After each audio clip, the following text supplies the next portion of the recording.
What it does is it requires Baldoni to prove a higher burden than he would otherwise have to prove in this defamation lawsuit. If and when their defamation lawsuit is dismissed. Blake Lively is panicking out as the judge refuses to dismiss Justin Baldwin's defamation counters, sue her legal shield is crumbling and things are spiraling quickly. It's a huge risk, and so it's not a fair fight. They're going into this with uneven risks on either side. With public opinion shifting, financial dangers mounting up, and her credibility in question, Blake's courtroom power play is blowing up in her perfectly manicured face. Juries don't like liars. Trials are about credibility. Blake Lively, actually thinking she ate with this one chick, marched into court like she was the queen of the legal system, waving around California's latest flashy toy, that oh so powerful Me Too privilege law section 47.1, like it was her personal golden ticket. She used the Cali for legislation as backstory for her dismissal. Sorry, Blake, this ain't Gossip Girl, and you're not gaining an automatic win just because you brought a new law to the party. This isn't your Netflix script. This is genuine court, and things did not go how she wanted. Let's just rewind a sec. Blake, the Hollywood darling Ryan Reynolds, better half the one people used to swoon over on red carpets. Yup, she just got smashed in court. She used the California law as background for her dismissal. Like, legitimately face planted. And the best part, she didn't even see it coming. Her big plan was to shut down Justin Baldwin's defamation countersuit with this so-called ironclad motion to dismiss. Brave move, Blake, until the judge took one gaze, probably sipped their coffee, and responded, nah, this stays. The whole thing backfired totally. Baldwin's counter suit still alive, still kicking, still waiting to bite back. She's talking about Baldoni's First Amendment complaint. And remember, this is Lively wanting to dismiss the First Amendment complaint claims against her. They're saying that it does not allege a single element of the defamation or false light claim.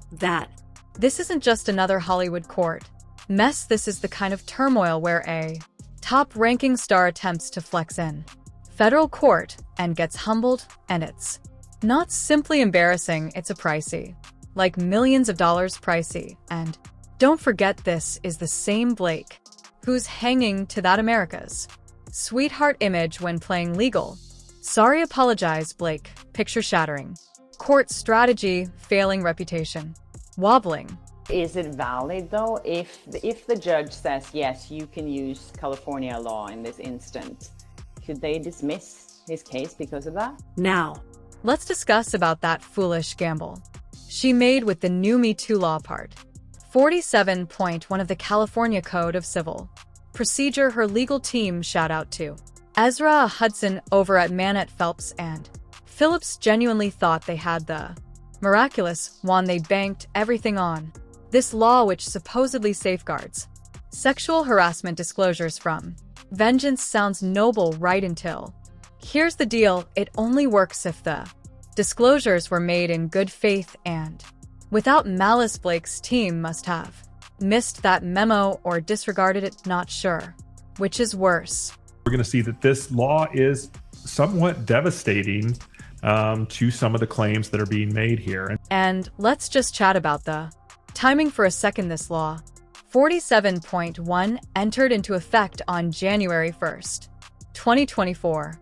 Guess when Blake decided to file her complaint? Yup, right after that, cuz of course she did. It's almost like she waited for the ink to dry on the law before she pulled the legal trigger.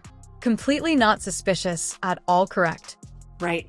It requires Baldoni to prove a higher burden than he would otherwise have to prove in this defamation lawsuit. So he actually has to show that Blake Lively's, anything she said, any communication she made about SH, that they were made in malice. And so that's a higher standard that he has to prove. Now the frosting on this uneven cake. Her lawyer actually had the guts to call Baldwin's countersuit a serious abuse of the legal process. The irony is off the charts. Like, is this parody? Because the only thing that's been misused here is common sense. To some of the claims that are being made here. And what 47.1 It bars retaliatory lawsuits based on public disclosures of sexual harassment and related allegations, including disclosures to the press. It looks abusive. With players like Caitlin Kelsey and Aaliyah 100% capable of going for 30 on any given night, experience in Unrivaled not only sharpened her skills, but also reaffirmed her value to the Fever. Lexi earns her spot with her defense, which is desperately needed on the perimeter, as Caitlin and Kelsey aren't even close to being a stopper despite her few points per game. The points are likely the least important metric for the 3 and 4 positions on this team, so the biggest needs are a perimeter stopper and a protector. The judge in Blake Lively's case just slapped down their psychopathic This law, Section 4711, does give some very intense safeguards, but only when you come. Accurate, you can't just chuck it away like a shield every time someone calls you out. Blake tried to use it like a get out of lawsuit-free card, and the judge was like, nice try, and here's where Blake's entire argument just straight up tripped over itself. Your lawyers are stupid. It's like he's like being nicer. He's like, your lawyers are really stupid. She tried to file all this in California, so she may activate her bright new law. One problem. Things happened in New York like, girl, did your lawyers skip jurisdiction? 10-1. California law relative to the lawsuit against Lively for defamation is a little problematic. So we have not seen the opposition yet that the Wayfair parties are going to make to the motion to dismiss filed by Lively, but I suspect that they're going to want New York over California law. We'll see what they do. That's legal strategy 100, and one you don't file. In California, just because you enjoy California law, that's not how it works. That's not how any of this works. It's what we term a jurisdictional faceplan, and it may wreck everything she tried to do. Blake has expectedly filed to be dismissed from the lawsuit against her. Her argument that she is presenting is that the lawsuit in and of itself is illegal, okay, because the matter at hand is pertaining to sexual harassment. And now let's really rip into her so-called evidence, you know, the crap she used to support her harassment claims. First up, the big one apparently. Baldoni courage to wait for it comment on her appearance on set. Shocking, right? No, that's literally what directors do. Every single day, they analyze actors. Looks, costumes, angles, ASA, it's part of the job. It's not harassment, it's called being a co-director. But of course Blake seized that and screamed HH violation like she was starring in a courtroom drama. It's intensely personal. It's getting more personal. They're going to discover more information that's going to make them angry. They're out to salvage their reputation, so there's not going to be an easy way to walk away from this and say, okay, let's just call it a day. Then, she says Baldoni entered her trailer too. Told she looked unattractive in the footage. You'd assume he broke into her house with a ski mask and a loudspeaker. The way she framed it, but note many sources say this was totally typical production conversation, which happens all the moment, you know, in the actual world where performers and directors genuinely interact like professionals. Yet to Blake, that was harassment. Either she's wildly exaggerated or she's trying to weaponize workplace dynamics for legal drama. Neither one is a good look. And we will see how 47.1 can be devastating, but there are certain hoops you have to jump through for 47.1 to apply. And we're not even done yet. Let's chat about the dancing scene. Yep, this is a real thing. There's footage and audio of her dancing and smiling with Baldoni. No fear, no trauma, no discomfort, just straight up chill vibes. So explain to me how you're alleging harassment, but you're out there throwing a party on set. That's like calling someone a thief while handing them your wallet. You can't make this things up. You are not able to hold a logical thought, but guess what? I, as a judge, I am able to hold a logical thought. So we're going to slap that down. You obviously cannot. Okay. And then there's the 17 demands. Yeah, 17. Blake purportedly handed out this list of must-haves before she'd return to filmmaking following the writer's strike. Most people returned to work with a coffee and a calendar. Blake came back with a complete manifesto. These weren't boundaries, these were power plays, the kind of stuff you pull while you're attempting to take over a movie, and honestly, the atmosphere wasn't Justice Warrior, it was more like hostile takeover. And shoes you. Know how some people play chess, Blake, trying to flip the board. And, so I think there could be some argument about whether it was leaked and shouldn't have been leaked and should they have the information or what it may be. But no matter what happens, this is a damning quote. So let's break it down. You've got a celebrity that tried to depict herself as a victim but failed to bring anything tangible to back it up. You've got a legal team throwing around exciting new legislation like their Monopoly cards. You've got jurisdiction difficulties that would make a first law student cringe. And you've got evidence that dissolves faster than Ryan Reynolds' Deadpool. Sarcasm. It is so clear Blake's case is falling apart. She's destroying her cred. Ryan Reynolds. At the end of the day, and again, we're not concluding anything here, but Blake Lively came into court thinking she was serving legal brilliance. What she served was legal rubbish with a side of desperation the judge saw right through. If her action didn't simply fail, it erupted in her face, and guess what? That defamation countersuit she wanted gone. Still here, still strong, still waiting. Attorney here goes on to say, on top of that, Section 47.1 contains a mandatory fee-shifting provision that will require the Wayfair parties to pay not only Miss Lively's attorney's fees, but also treble damages and punitive damages. Of course, those would have to be proven. And now we enter the part of Blake Lively's legal train catastrophe that actually makes you pause and say, girl, what were you thinking? Like someone call Serena Vanderwoodson, because Blake certainly needs a repeat on logic and law. Now, let's speak about how our courtroom princess felt she could utilize California law in a circumstance wherein literally screams New York from every angle. Here's the facts. Justin Bald alone. New York resident, events New York based. Blake's concept file, everything in California. I mean, why not, right? California's got her favorite toy. Section 47.1, that gleaming new you can't sue me for labeling someone outlaw. But guess what, Blake, just because you prefer California's legal weather doesn't mean it pertains. The court isn't your personal dressing room where you get to pick which law helps you appear the best. Breaking news, Justin Baldoni just got a big win, meaning Blake Lively got a big loss. Blake evidently didn't get or choose to ignore is something called diverse jurisdiction, fundamental federal court notion, not hard when people from different states are engaging in a complaint. The federal court has to assess each claim separately to figure out which state legislation truly applies. You can't just go eeny meeny California and expect the court to nod along. And this wasn't some tiny error. This is a terrible miscalculation. It seems insurmountable. It seems like this case cannot be settled. Now, Baldwin's team did bring allegations against the New York Times under California law.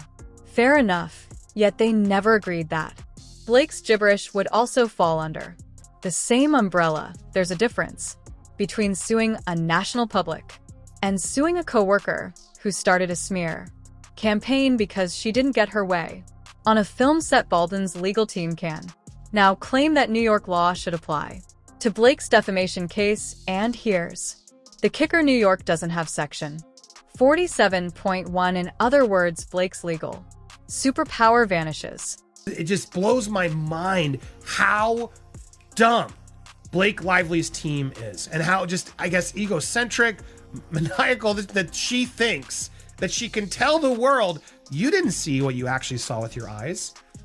It seems insurmountable.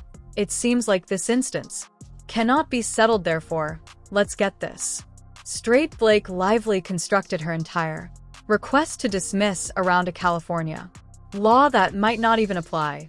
And if that isn't the crack in the hull of her whole case, I don't know what is. Honestly, if her legal strategy were a ship, it would already be halfway underwater and the band would be playing Nearer, My God. They weren't the first to do this. It was Blake Lively, it was Ryan Reynolds. This was their strategy. And now they kind of want to put the genie back in the bottle. But guess what? The genie does not want to go back in the bottle. The genie likes to be free. Now, let's move to something Even messier Blake's actual motive, because once you peel back the layers of legal fluff and negative PR, it starts to look like this entire "I'm a victim" campaign was really only a cover for a hostile takeover. Let's speak about Baldoni's first amended complaint. According to that document, Blake's sexual harassment allegations didn't stem from anyone explosive incident. No, they sprang up conveniently following a string of creative conflicts, as in she didn't enjoy the direction of the picture, so she started playing legal hardball. You really can't create this thing up. I mean, is it not a little hypocritical? Is this a bad look of her if she's trying to tell the courts that we should stop talking about this in public? The charges say she tried to override co-directors, alter the script, and basically bulldoze her way into absolute control, not simply of the current project, but also the sequel. You know how certain people co-produce movies. Blake tried to co-direct the entire court case while gaslighting her way to the sequel rights. And let's not overlook her timing. Her CRD complaint and those small press leaks about the harassment, they all came out after she had her power struggles, not when the purported harassment was actually happening. If you're being harassed in real time, you don't wait 6 months and then 5 years. Claims the moment your script recommendations get rejected. That's not justice, that's plotting. Baldoni's first amendment complaint, he talks a lot about Miss Lively's overall scheme to take over the movie. And I think that a lot of that is going towards that she had an ulterior motive when it came to what she was doing. And it seems to me that that could form the basis or the factual basis for actual malice. And if we're talking real malice, which the law requires to establish slander, this is textbook malice. Says the guy behaved out of hatred or ill intent. And here's Blake leaking to the media, managing the story and constructing a lawful fortress, all while making herself look like some kind of martyr. It's giving PR manipulation, it's giving defamation disguise, it's giving planned chaos. Court insiders even believe she filed her original SH complaint only to protect herself legally when the defamation countersuit dumped. That's not bravery, that's a weaponized legal loophole in lipstick and designer heels. This dispute, these words that were said by Lively's side had a clear, immediate negative impact on Baldoni's career. And just when you think the circus couldn't get more Hollywood, entry Ryan Reynolds, everyone's fave, rapid saying Deadpool suddenly becoming Blake's unofficial legal bulldog. If Blake is the poor victim in public, Ryan opted to be the back enforcer in court. Now here's what we know. Ryan Reynolds allegedly called Baldwin a predator to persons in the industry, includes a WME executive. No formal proof, only vibes, simply full unfiltered slander. And for what? To protect his wife, to flex some strange Hollywood allegiance, or just to stir the pot for fun. Oh, and let's not forget that complete lovely pool fiasco. Ryan straight up admitted that his Deadpool spoof character was based on Baldoni. Yes, that's the same character that behaves unpredictable, scary, and borderline crazy. But certainly Blake's the one being wronged here. You can make your CRD complaint if that's what you want to do. Still can't be sued for defamation. And once you make that CRD complaint, it's covered not only by the litigation privilege, but you can communicate it to the Times, and it's covered under the fair reporting privilege. Ryan Reynolds' move to dismiss was illegal tragedy, regarded by specialists as bombastic, clumsy, and unnecessarily nasty. Instead of assisting Blake Lively, it converted a legal filing into a dramatic rant, making settlement exceedingly impossible. While Blake's team at least tried to appear professional, Ryan went full flamethrower, increasing the situation from tense to total anarchy. Okay, so I was able to read the amended complaint, which, by the way, it's very abnormal. It's almost 180 pages, 400 and some odd paragraphs. Complaints are not normally that long, but this one has to be for public consumption. And the damage didn't stop. James Blake's whole legal playbook is constructed on shaky ground she filed in California, relying on Section 47.1, a law that might not even apply due to jurisdiction issues her harassment.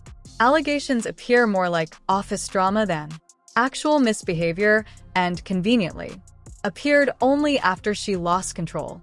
Making creative decisions, Ryan jumped in, with slanderous words making things bad, not better. Together they've turned a serious lawsuit into tabloid-level spectacle.